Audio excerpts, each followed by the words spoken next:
Star Wars fans, it's time to join the resistance against Star Wars Battlefront 2. Oh, wow, a twist. What? What a betrayal and a twist. Yeah.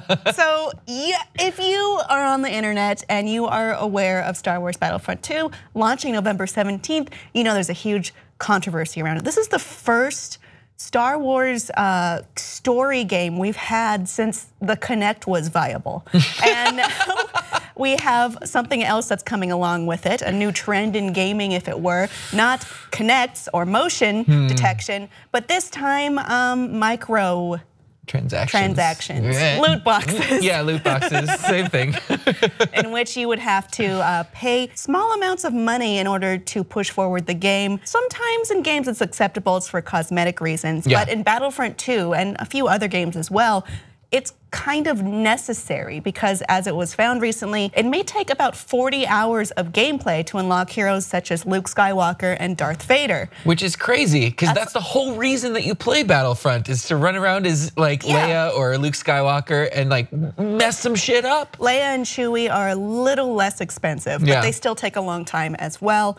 And I would say it's okay if this were a free-to-play game, but it's not. People are spending $80 to not play as Darth Vader. It's so crazy. Yeah. Like this is such a bad business model. Like I understand, and I think that a better way to do it would have been if they had used it for more obscure characters, like maybe something from like the extended universe that's not canon anymore, or like BB-8 or something like that, like something weird that like it's not totally necessary for the game. But what happens in this is you need tokens, so it would take that long to unlock the character, or you can pay them and shorten the time. So in a lot of cases, I think that would be the natural thing for someone to do who walked into this game excited to play certain characters and not being able to do it. So this controversy has spread to Reddit, of course, because it is something, it's something to be pissed about. And that's a great place to go if you are mad about video games. I like it. YouTube. I'm not turning it down at all. Yeah, YouTube too. Hey everybody. So someone from the EA community team responded to a complaint about this. The intent was to provide players with a sense of pride and accomplishment for unlocking different heroes. As for cost, we selected initial values based upon data from the open beta, and other adjustments were made to milestone rewards before launch. Among other things, we're looking at average per player credit earn rates on a daily basis, and we'll be making constant adjustments to ensure that players have challenges that are compelling, rewarding, and of course attainable via gameplay. Can you imagine how mad someone's gonna be when they spent like $40 to unlock something and then the next day it switches so that it's super cheap? Like they could have afforded it in their tokens. It's all maddening. And on that note, it has become the most downvoted comment in Reddit history. And it's not even close. Here's a chart from subreddit Data is Beautiful.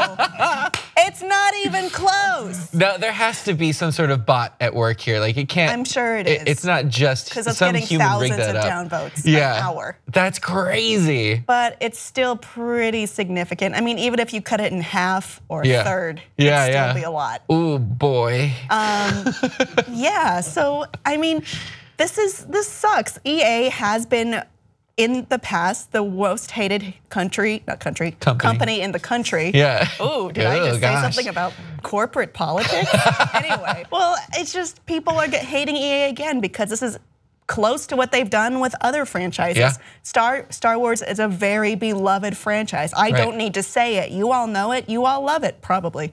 And they've taken reins of the entire video game licenses for this, and this is what we have to live with now. This is kind of like what happened with Mass Effect Andromeda, where it was riding on the coattails of something huge and beloved and mostly a masterpiece, in my opinion. And then we have Andromeda, which is just half-assed, not done very well, piss poor graphics and animation. You want to look at those videos? They did this thing where this one character was like, I can't move my face because I'm so angry. And it's just like, really? Is that why? Is that why? But like on the flip side, it's kind of the Wild West of microtransactions now, because all the app developers are getting in on it, and then big AAA video games are. A way that it's done well, I think, is something like Overwatch, where it is purely cosmetic. Like you can play all the characters in the game, but if you want the special skin, you either have to earn it or you have to pay for it. That it seems like a total fine because it doesn't affect gameplay at all. Yeah.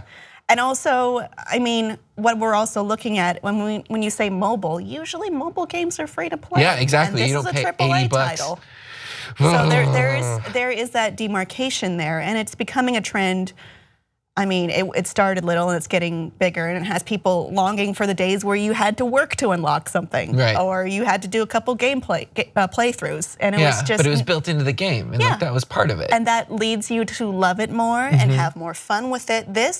I don't think anyone's gonna walk away like paying $10 extra for Luke or something. Like I'm so glad I did that. I'm glad that happened. Yeah, it's bound to leave a sour taste in your mouth. Yeah, plus Battlefront 1 wasn't that great of a game. I mean, you don't need to mutter that. It wasn't great. It's pretty. Yeah, it was pretty, but I got bored super boring. fast. And if I don't even have Luke Skywalker to play as, that makes it super boring. I needed a campaign. Anyway. We all did.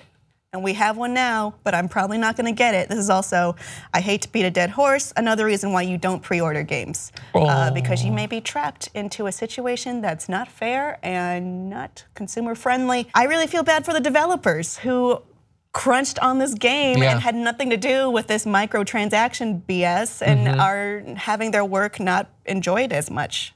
So I'm sorry to devs, and I'm sorry to every gamer and Star Wars fan. This sucks. I have no question to ask you because I just think it sucks. Commiserate with us. Talk with us below. Sucks. Yeah, I agree.